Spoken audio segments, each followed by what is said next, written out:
I'm your host, Eric Keller, and today I have the honor of interviewing Dr. Sean Tutton.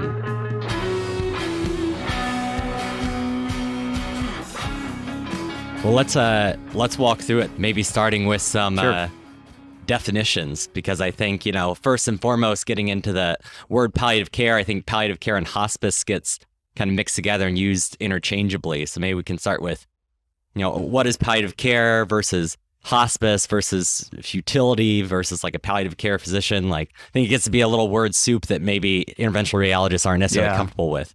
Yeah. So, if you look up hospice and palliative care, there are some things that will pop out and go on there. There's actually, the Association of Hospice and Palliative Care Physicians, and there's a whole board certification, and it's a specialty into it as part of internal medicine. And sort of the mantra is, to cure sometimes, to relieve often, but to comfort always, right? I mean, that's the difference, right? So we're shifting away from curative intent to symptoms management and relief of symptoms.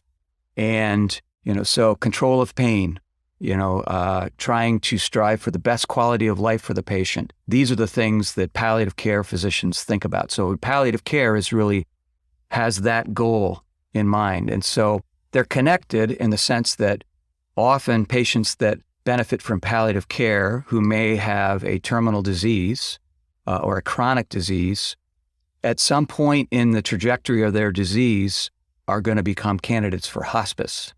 And so hospice is a separate entity in the sense that when you're in hospice, enrolled in hospice, which is sort of the Center for the Medicare, has its own designation for hospice, and it actually has its own benefit. So when you enroll in hospice, you're sort of signing on to the concept and to a contract where you're not going to pursue a lot of like life-prolonging, life-extending interventions and therapies.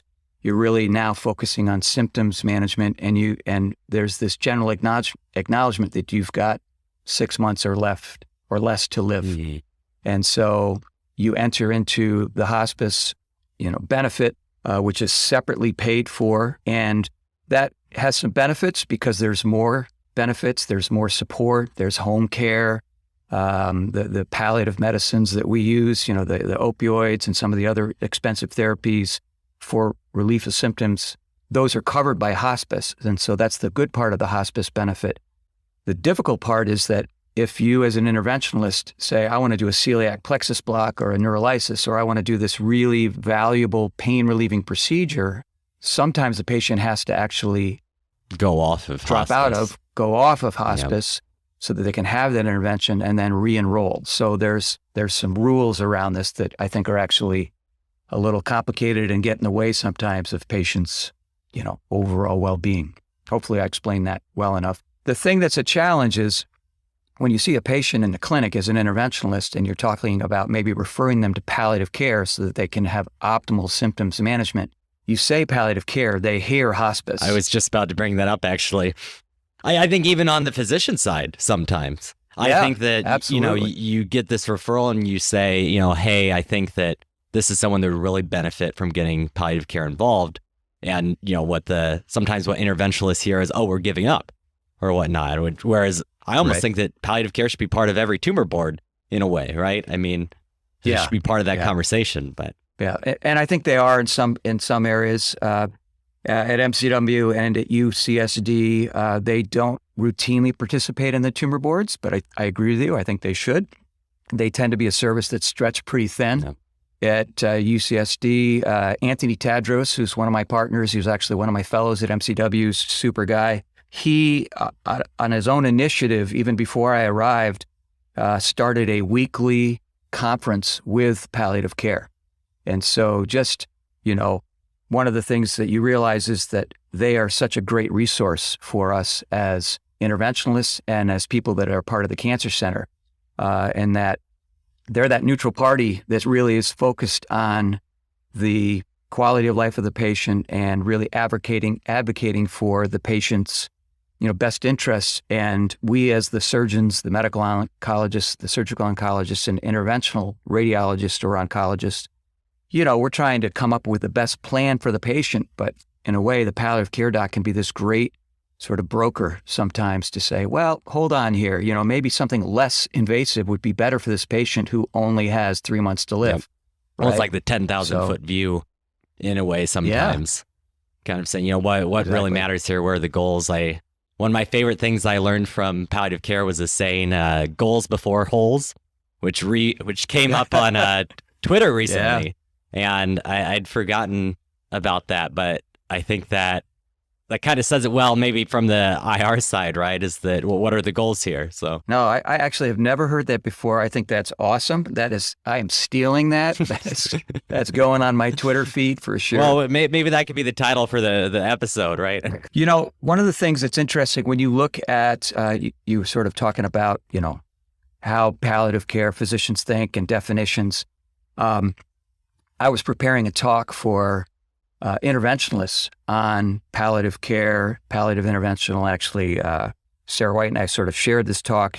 She presented it at a meeting. I've presented it at a meeting. But, if you look at their mantra, relief of your symptoms and distress, help you better understand your disease and diagnosis, help clarify your treatment goals and options, understand and support your ability to cope with your illness, assist you in making medical decisions, coordinate with your other doctors. So that's their mantra, but I would say that's everybody, right? That should be our mantra. Like that should always be, no matter what the patient's story is, that should be it.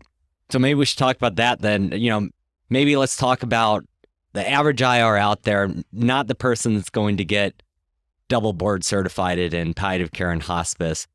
What is this? What is a more palliative-minded or evidence-supported approach, in your opinion, that the average person would take on? Yeah, I guess I don't know that I'll answer it perfectly, Eric, but those sort of key tenets that I just sort of outlined, that's really how I frame my discussion when I sit with a patient and I go through what I can offer them. And I do an informed consent and I start talking through, this is your disease. Many of the patients that we talk to don't realize what their disease is, right? They actually don't know they have cancer sometimes, right? That's not uncommon, unfortunately. So, hey, you have a terminal cancer. You have metastatic disease. So really helping them understand their disease and diagnosis. And then, what are your goals as a patient? And so the interventionalist, the average interventionalist out there can really, when they're having those conversations in the clinic or they're having, they go up and see the patient on the floor, sitting down with a patient, which is something you learn in palliative care. Don't stand and tower over the bed. Sit down at the same level, get in a chair and sit down and talk to the patient. Hold their hand if you can, get connected to the patient so they feel comfortable with you and really walk through, this is what's going on. And this is what could be done, and this is what my role is as an interventionalist. These are the limitations. This is what it will do. This is what it probably won't do. Yep. Right. These are, really getting down to the nitty gritty of informed consent and really educating the patient. And then another thing that you learn in palliative care is ask them to repeat it back to you. Say, okay, what did I just tell you? What did you hear? And if they can tell you that they have metastatic pancreatic cancer as a example, and that you're going to do an ablation and a vertebral augmentation or an ablation and osteoplasty, and what's that going to do? I think it's a really useful skill set to kind of develop. It's like any muscle, you have to kind of exercise it. It's uncomfortable at first. Yeah. Because it's a communication style that's a little bit different and it takes a little bit more time.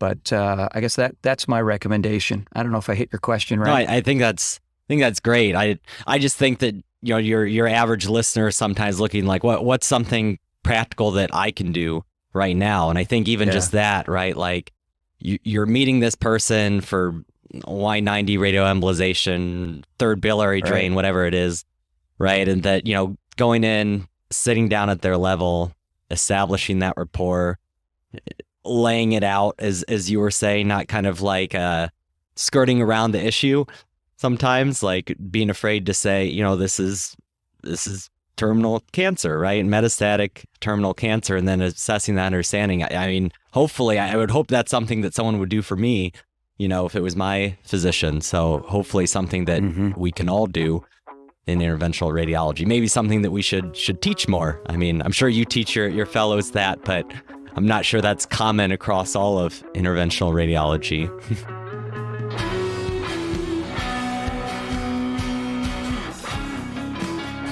Thank you so much for listening. If you haven't already, make sure to subscribe, rate the podcast 5 stars, and share with a friend.